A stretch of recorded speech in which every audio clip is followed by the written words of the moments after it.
Mesdames, Messieurs, chers amis, bonjour, bonsoir. Ici Roman. J'espère que vous allez bien par la grâce de Dieu. Dès que vous me voyez, j'imagine que vous pensez à concerts, musique, chansons. C'est normal.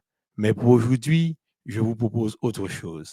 En effet, cela fait environ 5 mois depuis que je travaille sur un sujet de toute importance intitulé L'homme vu en 3D. Par la grâce de Dieu, le sujet est fin prêt et je m'en vais vous le présenter. Dans cette étude, il y a 3 parties.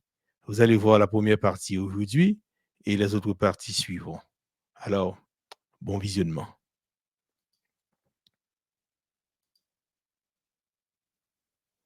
Voilà, l'homme vu en 3D, un message tridimensionnel et tripartite. Tridimensionnel, c'est pour 3 dimensions. C'est pourquoi c'est l'homme vu en 3D. Comme je vous ai dit à l'introduction, c'est que cette étude est assez longue, donc on va la partager en plusieurs parties, en 3 parties, ou bien on va dire peut-être 4 parties aussi. Donc, j'espère que vous allez prendre du plaisir à suivre cette étude et à apprendre beaucoup de choses. Voilà, l'homme vu en 3D. Mon intention pédagogique pour cette étude, c'est qu'à la fin, chacun de nous devra savoir à 100% que l'homme est composé de 3 parties distinctes: esprit, âme, corps. Excuse-moi. Le protocole de fonctionnement pour ce message, ou bien pour cette étude, est simple. Moi, je vais parler français et des fois créole. On va dire 50-50 à mérite égal. Pour cette étude, je choisis 2 versets de base. Il y a 1 Thessaloniciens 5, verset 23 qui dit que le Dieu de paix vous sanctifie lui-même tout entier et que tout votre être, l'esprit, l'âme et le corps soient conservés irrépréhensibles lors de l'avènement de notre Seigneur Jésus-Christ. Hébreux 4, verset 12, car la parole de Dieu est vivante et efficace, plus tranchante qu'une épée quelconque à 2 tranchants, pénétrante jusqu'à partager âme et esprit, jointure et moelle. Elle juge les sentiments et les pensées du cœur. Prions le Seigneur. Notre Dieu, notre Père qui est dans les cieux, nos âmes te louent et te bénissent parce que tu as fait de nous tes enfants. Nous sommes ici aujourd'hui pour parler de toi. Tu nous as donné un message à partager avec ton peuple, disséminé à travers la terre entière. Merci de nous couvrir par ton Saint-Esprit et de couvrir aussi tous ceux qui vont écouter ce message afin qu'ils puissent le comprendre et le pratiquer dans leur vie de chaque jour.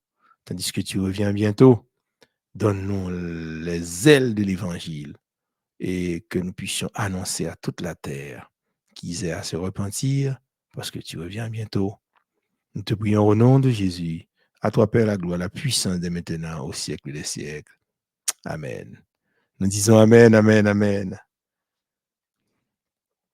Alors, pour démarrer l'étude, j'ai mis une petite activité brise-glace. C'est pour vous mettre à l'aise. C'est l'histoire de fouetter votre cognitif spirituel, si je peux appeler ça comme ça, avant d'entrer directement dans le message. Pour les vidéos, je ne vais pas faire de commentaires pour le moment. Je vais laisser les commentaires pour après.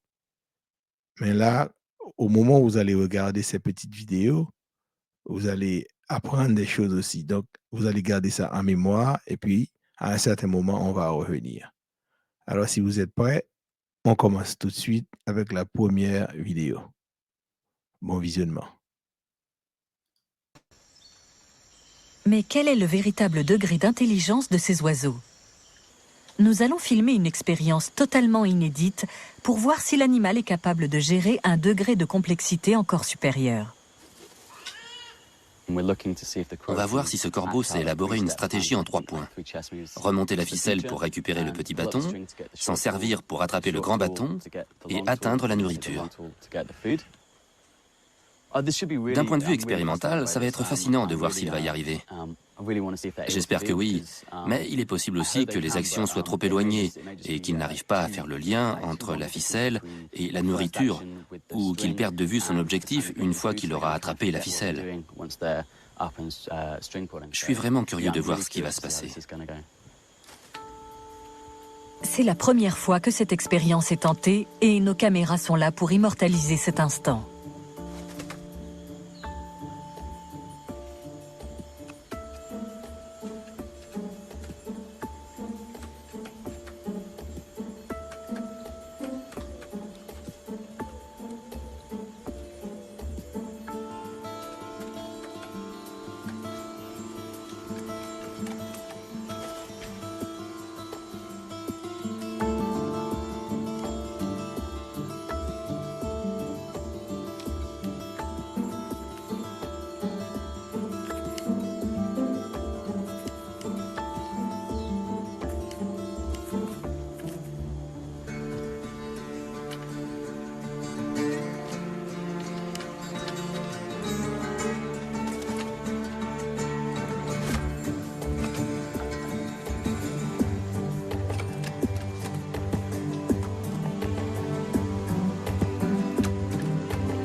L'oiseau s'en est très bien sorti. On ne pensait pas qu'il résoudrait aussi facilement un problème pareil. Il a fait preuve d'un degré d'intelligence et de technicité digne des animaux les plus intelligents de la planète.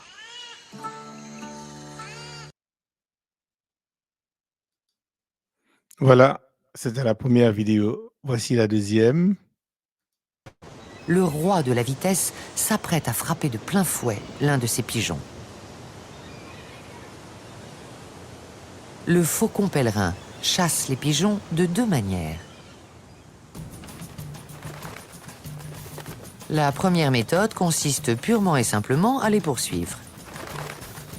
Cela peut être efficace, mais les pigeons sont rapides eux aussi. Et ils parviennent parfois à échapper à leur assaillant en multipliant les changements de direction.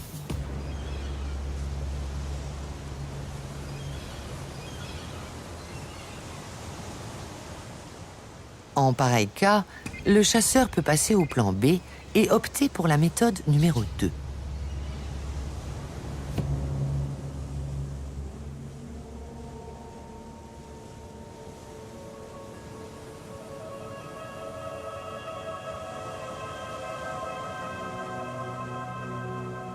Le plongeon rapide ou bombardement en piqué.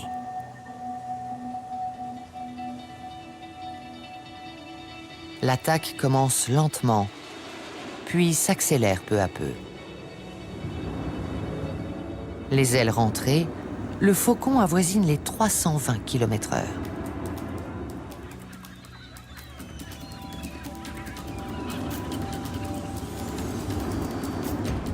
C'est l'animal le plus rapide de la planète.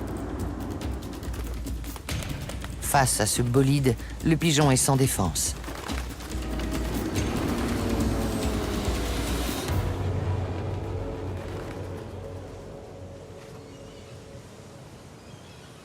Difficile de parer une attaque aussi fulgurante.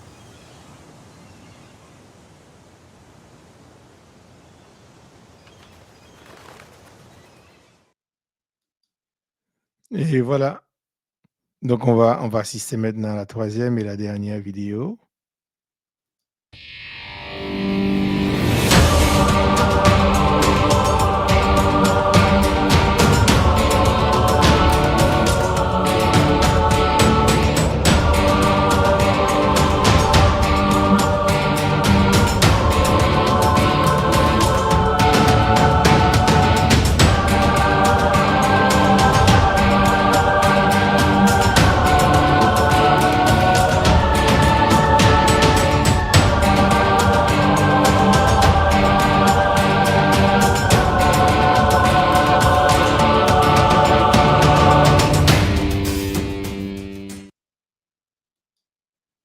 Voilà.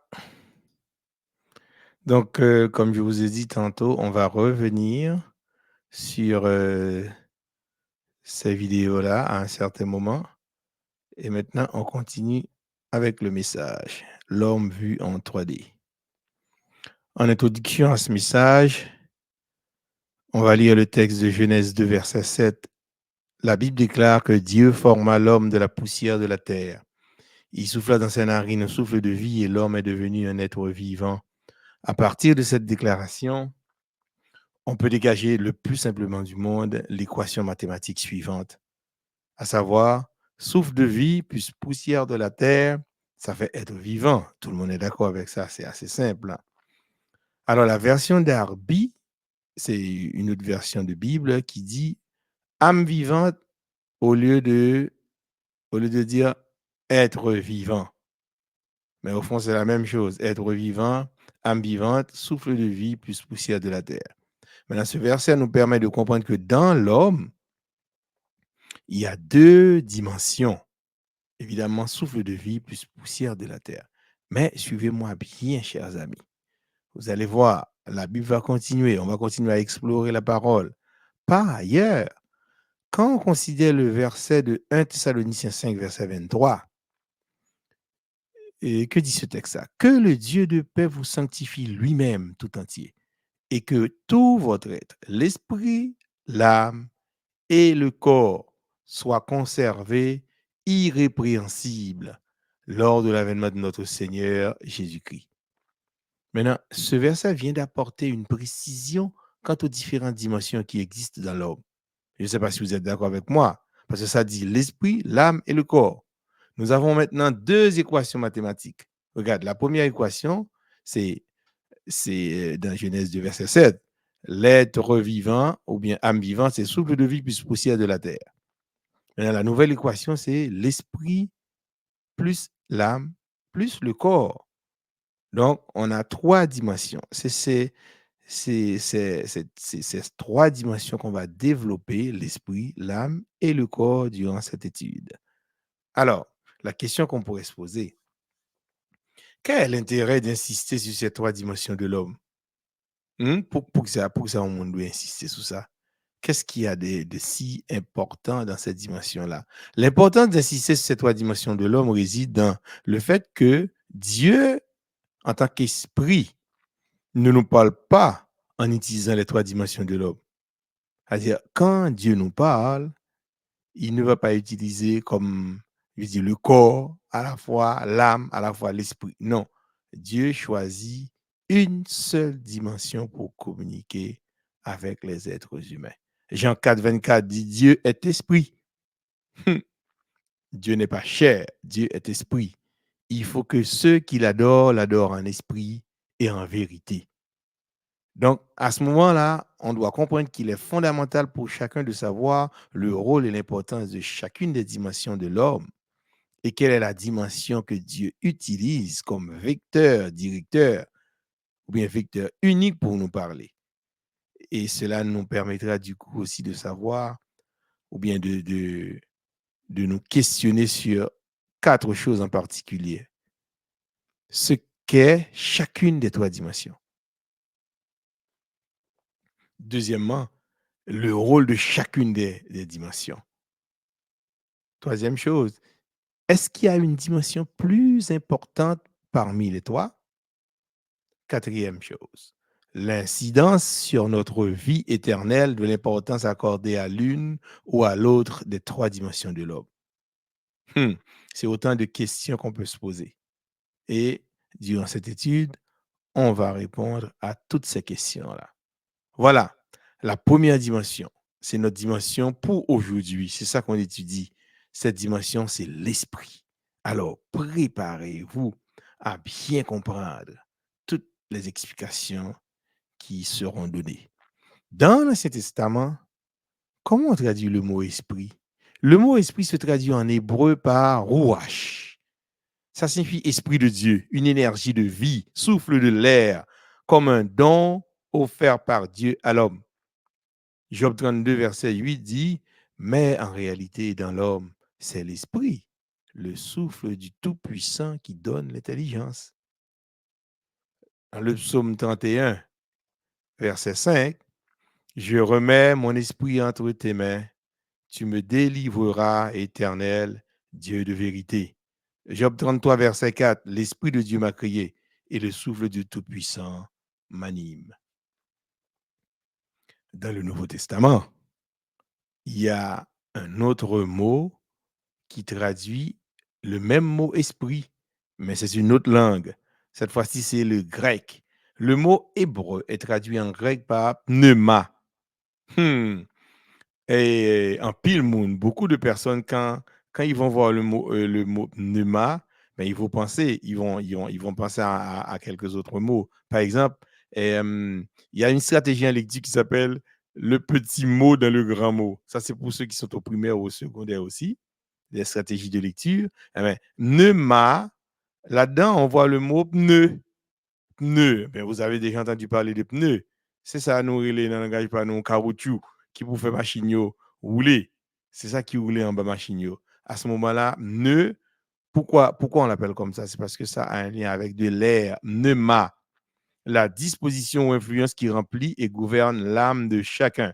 La puissance de Dieu perceptible dans la pensée qui provient de son essence.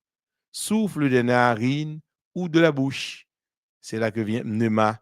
Et on entend aussi parler de pneumonie. Des fois, c'est pas des fois, là, c'est des problèmes au niveau des poumons. Et c'est pas mon domaine, mais je sais que ça a un lien avec une question d'air au niveau des poumons. Et puis, il y a aussi pneumatologie. Donc, 1 Corinthiens 2, verset 11 dit, lequel des hommes, en effet, connaît les choses de l'homme, si ce n'est l'esprit de l'homme qui est en lui? De même, personne ne connaît les choses de Dieu, si ce n'est l'esprit de Dieu. Luc 23, verset 46, alors, Jésus poussa un grand cri, Père, je remets mon esprit entre tes mains. Après avoir dit ces mots, il mourut. Donc, vous voyez, il y a deux façons différentes de traduire le mot esprit. C'est toujours le mot esprit, c'est le même mot. Mais dans l'Ancien Testament, c'est l'hébreu. Dans le Nouveau Testament, c'est le grec. L'Ancien Testament, c'est ruach. Le Nouveau Testament, c'est pneuma. L'âme et l'esprit parfois interchangeables, pourtant deux dimensions distinctes. L'âme et l'esprit ne sont pas souvent différenciés dans la Bible, mais ils sont néanmoins distincts dans les rares versets, lorsque cela est nécessaire. Si nous considérons les deux versets suivants, 1 Thessaloniciens 5, verset 23, on va relire que le Dieu de paix vous sanctifie lui-même tout entier et que tout votre être, à savoir l'esprit, l'âme et le corps, soit conservé irrépréhensible lors de l'avènement de notre Seigneur Jésus-Christ. Hébreux 4, verset 12, car la parole de Dieu est vivante et efficace, plus tranchante qu'une épée quelconque à deux tranchants, pénétrante jusqu'à partager âme et esprit, jointure et moelle, et juge les sentiments et les pensées du cœur. Vous voyez ici, partager âme et esprit, ça veut dire que ces deux éléments sont distincts ici. Des fois, ils sont interchangeables dans la Bible, mais là, c'est distinct. Donc, il y a l'âme, il y a l'esprit. Et le verset 1 Thessaloniciens 5, verset 23 dit qu'il y a l'esprit, l'âme et il y a le corps. Des caractéristiques de l'esprit qui est en nous. Alors, c'est là que nous parlons après nous paquet de choses. Ben, on a déjà appris des choses là, hein, depuis le commencement de l'étude. Mais là, maintenant, on arrive dans des précisions sur les caractéristiques de l'esprit. Alors, ça représente quoi au fond? L'esprit qui est en nous vient de Dieu, chers amis. Ouvrez les oreilles nous pour nous tendre. L'esprit vient de Dieu. La nourriture de l'esprit, c'est la parole de Dieu.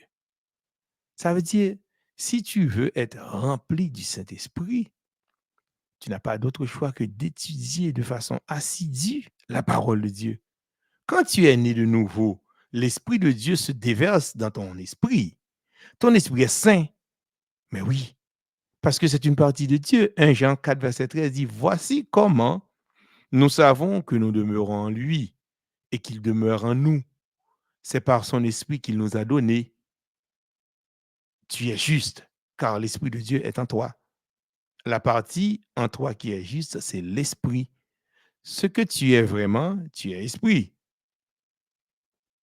Normalement, tu n'es pas corps d'abord, L'esprit que Dieu a mis en toi ne connaît pas le péché. Dieu a tout déposé dans notre esprit, chers amis. Si nous ne ça me dit ça, si vous ne le saviez pas, Dieu a tout déposé dans ton esprit. Ton esprit fait le lien avec ton âme et ton âme fait le lien avec ton corps. Ton esprit n'a pas de contact direct avec ton corps. La Bible a raison de déclarer dans 2 Corinthiens 5, 17, il dit, si quelqu'un est en Christ, il est une nouvelle créature et les choses anciennes sont passées. Et voici toutes choses sont devenues nouvelles. Car l'Esprit de Dieu communique avec ton esprit, mais ton corps ne change pas pour autant. Hein? Nous d'accord avec même. Là recevoir le baptême, quand tu reçois le baptême, est-ce que ton corps change? Non. Mais on vit une nouvelle créature. L'Esprit de Dieu vient influencer l'esprit. L'esprit a son langage et son sens. Ces deux éléments sont opposés au langage et au sens du corps. Le langage de l'esprit, c'est quoi au fond? C'est la parole de Dieu. Et le sens de l'esprit, c'est la foi.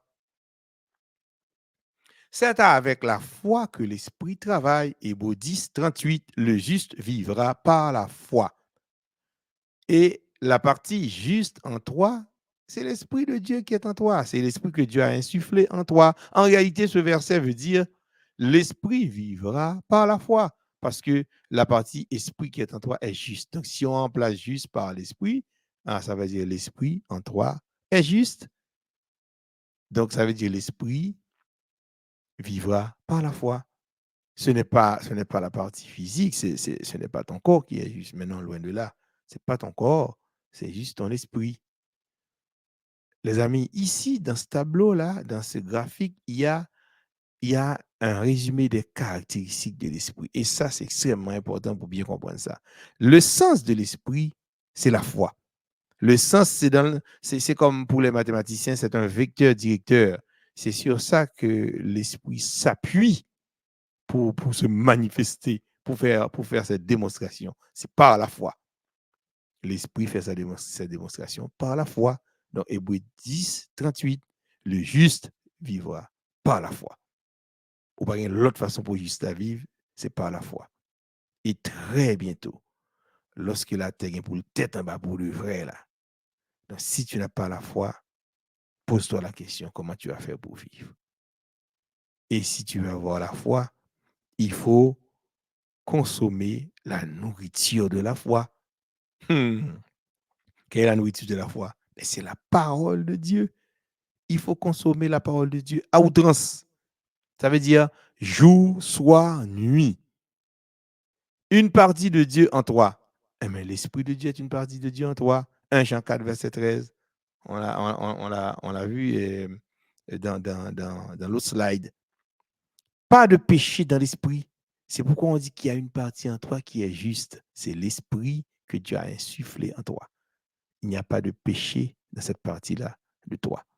C'est pourquoi c'est cette partie qui te représente vraiment. Ce n'est pas ton corps. Ton corps, c'est la poussière de la terre. Ça ne te représente pas. Ça, c'est juste l'extérieur de Romane. Le corps de Romane, c'est l'extérieur de Romane.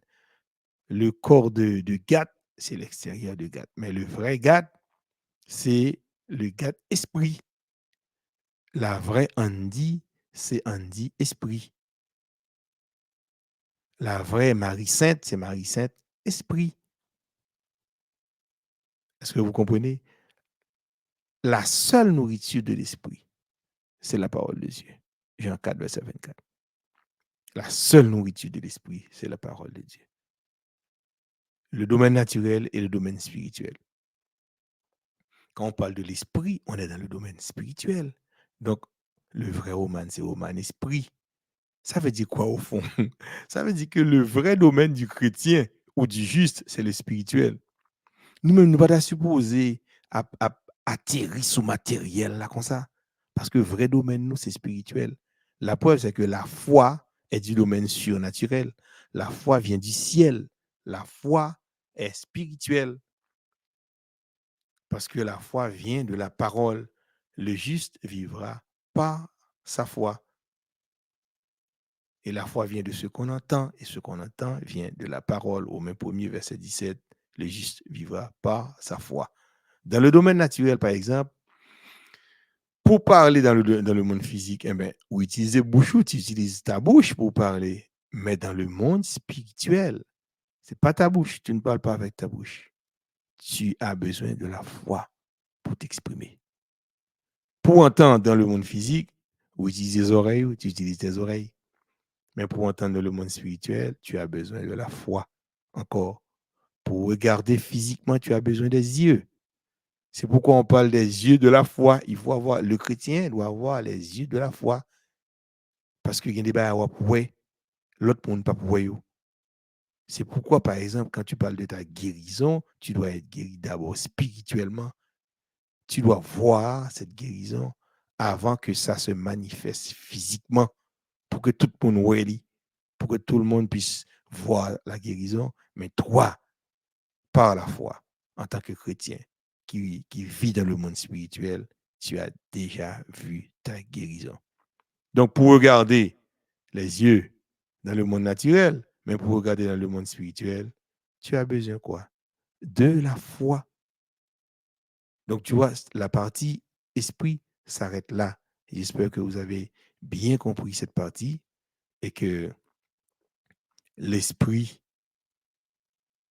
c'est Ruach dans l'Ancien Testament, l'hébreu, et c'est Pneuma dans le Nouveau Testament, c'est dans le grec. Donc, on va s'arrêter là pour aujourd'hui. Et puis, je garde espoir. On va se voir très bientôt pour l'autre partie parce qu'il y a 2 autres dimensions à développer. Donc, je vous dis au revoir et n'oubliez pas de vous abonner hein, et puis pour pouvoir être au courant de nouvelles vidéos. Que Dieu vous bénisse. Maranatha.